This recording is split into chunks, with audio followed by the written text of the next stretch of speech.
We have seen a shift over the last 30 years in model railroading. This has been a shift from the loop around a town, with some sidings being the dominant layout design, to a more diverse array of layout designs. And with the internet exposing more people to different ways to run a model railroad, you may have more questions about operating a layout.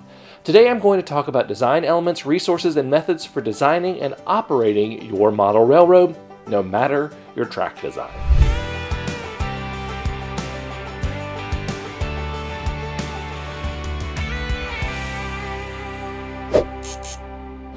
This video is brought to you by Model Railroad Academy. Model Railroad Academy is your online resource for model railroad instructions, ideas, and information, with loads of tutorials and articles for model railroaders of every skill level. One of my personal favorites is Alan Keller's Great Model Railroads series. It is just so much fun to look at all of these different model railroads from all of these different great model railroaders and just get inspiration from those. Plus, you can find tutorials on everything from bench work to electronics to scenery, all sorts of things there. The first 1,000 people to sign up at the link in the description below will get a full year of premium membership to Model Railroad Academy for $1.49. Offer is valid for new members only. There is a lot of things to consider when designing an operation scheme for a model railroad, and these can be both the railroad design phase and if you've already have the railroad built. The biggest thing you want to do is figure out what your railroad is going to do.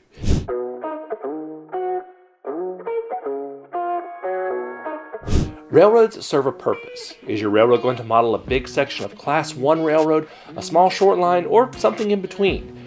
What your railroad does changes with this. Class 1 railroads can do everything from large mainline trains to local switching. A commodity can go from one source to a destination, all within a single Class 1 railroad network. Short lines, on the other hand, are sort of a last mile or first mile operation of railroading. They are typically taking commodities from a junction with a larger railroad to and from customers on their railroad. Once you figure this out, you can see what you want your railroad to transport. Is it grain, coal, plastics, liquid goods like oil or corn syrup? Will you have passenger service on the railroad? These are things to consider when figuring out the basis of your operation scheme. When you know what you want your railroad to do, you need to figure out the jobs it's going to work. This is basically where it is going to take cars to and from.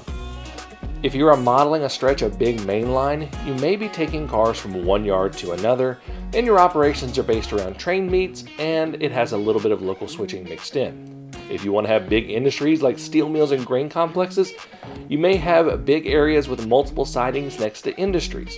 Or do you want to have several small jobs with single sidings that a local runs out and switches? These are things to think about. Space is also a factor when considering this as well. You can't have a huge mill with its own yard if you've only got a couple of feet to work with. Another thing to consider is where do you want to put a town on your layout if you want a town at all. Now, it's very common to put towns on railroads, and this is totally fine. All of my railroads have had towns, but does it need to be the centerpiece of the railroad? Yes, towns can be the homes of industries and jobs, but they're typically not what the railroad is focused on. This is why a lot of times when I'm designing a railroad, I like to have the town off to the side and have the industries be the centerpieces. You also need to think about how many car spots you will need for your industries, and that dictates how to place them. If you have a warehouse with 4 car spots for boxcars, then you need to make sure it fits and you have enough trackage to properly switch it.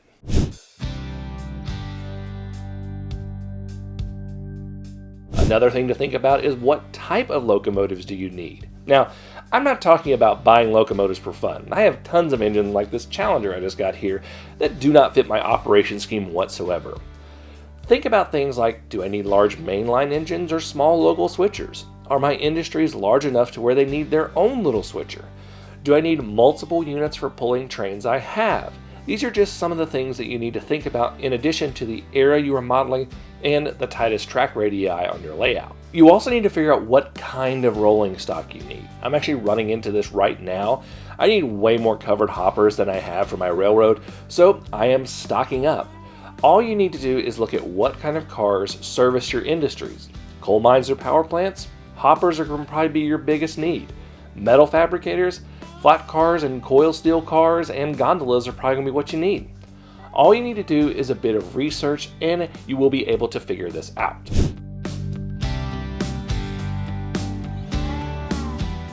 Now, if we go into the design of the track itself, there are two main sides you can fall down on: continuous loop or no loop. And you can do both for operations. You may want to consider a few things though. If you want a loop, then you need to consider placing a track that goes to the edge of the layout that you can use to transfer cars and locomotives on and off the layout. That way it feels like the railroad is connected to the rest of the world. One good thing about a loop is that you may not need a runaround track. MRR1, the small in-scale railroad I built, did not need one because of this and its size, but it's really size dependent. If you have a massive room-spanning dog bone design, you probably are going to want to put some runaround tracks in there. No loop tracks, such as points to points and loop to points, are pretty much made for operations. But one necessity you will have to have is at least one runaround track. There's no real way around that. You will need a way to position the locomotive for switching. Now, all of this is great, but you may need resources to design your operation.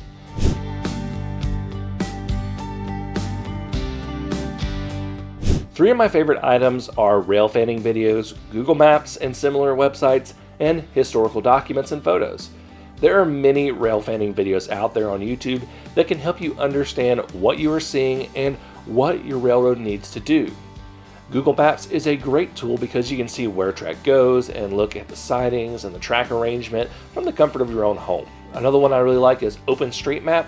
It's another great tool that you can use for this because you can do a layer where it shows only rail lines, which is really helpful.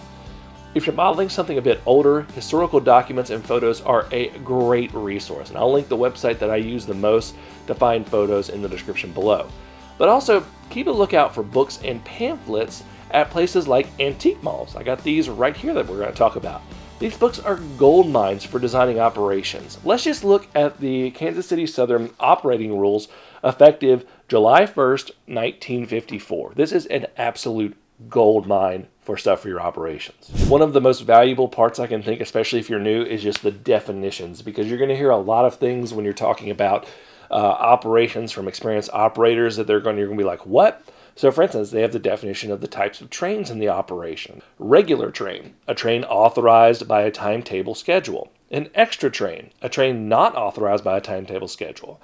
And it can be designated as a simple extra, which is everything except a passenger extra or a work extra. It's like there's a lot of just cool definitions and things like that. And that's just the start of it. What you need to do for your horns and whistles, like the blowing patterns that you need to do, like the longs and the shorts, all these different signal indicators to tell you this. Now, this is going to be different for each railroad, but if you can find one for the railroad you're modeling, or if you're not that specific to a railroad, this can be a ton of help to figure out signals and things like that.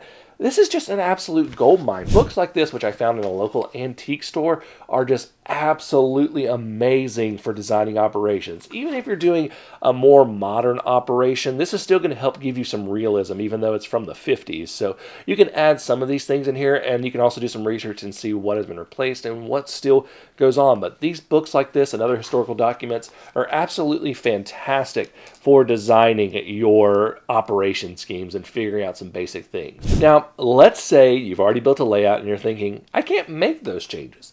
No worries, there are plenty of ways to adapt operations. The first is to figure out your car spots and what you can do with them. Also look at the ability to run around a train. Do you have a runaround track, or do you have a loop that can do the same thing? Next, look at your sidings and what kind of industries do you have.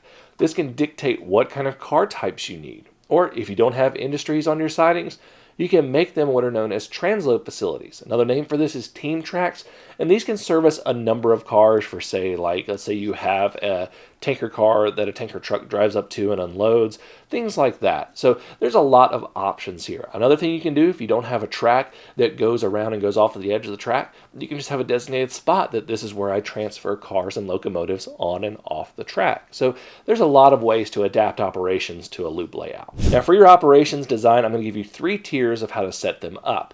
The first is the simple train game that I actually designed. This involves a random number generator and assigning cars different numbers. It's extremely simple and can get you operating. It doesn't pay attention to the car types. It just randomly sends them to random places. It's not very prototypical, but it will get you switching and you will have fun. I'm going to link that video at the end of this video.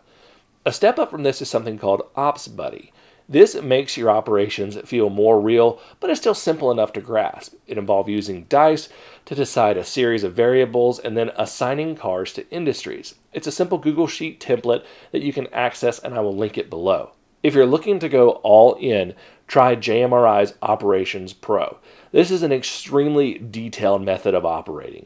There are tons of variables like train length, weight, spot location, frequency of trains, track length. There's a lot. Now, there is a learning curve to setting everything up, and I'm still in the middle of learning Operations Pro because there's a whole lot to do. But it has a lot of detail, and it's taken me a while to learn, but it's definitely going to be worth it because you can make some amazing operations, schemes, and realism with JMRI Operations Pro. Now, all of this is great, but it only works if you are abiding by Model Railroad's rule number 1. And that rule is, it's my railroad, and I can run it the way I like. You can go all in on operations or not touch operations at all, or somewhere in between. I know that I'm in the between camp. Sometimes I like ops, and sometimes I like just watching trains run. The bottom line is you have to figure out how to have fun with your model railroad, and if you want to try operations. I hope this video helps you out in designing your own operations scheme. Thank you so much for watching. Until next time, I'm Jimmy from the DIY and Digital. Stay safe, be kind, and happy railroading.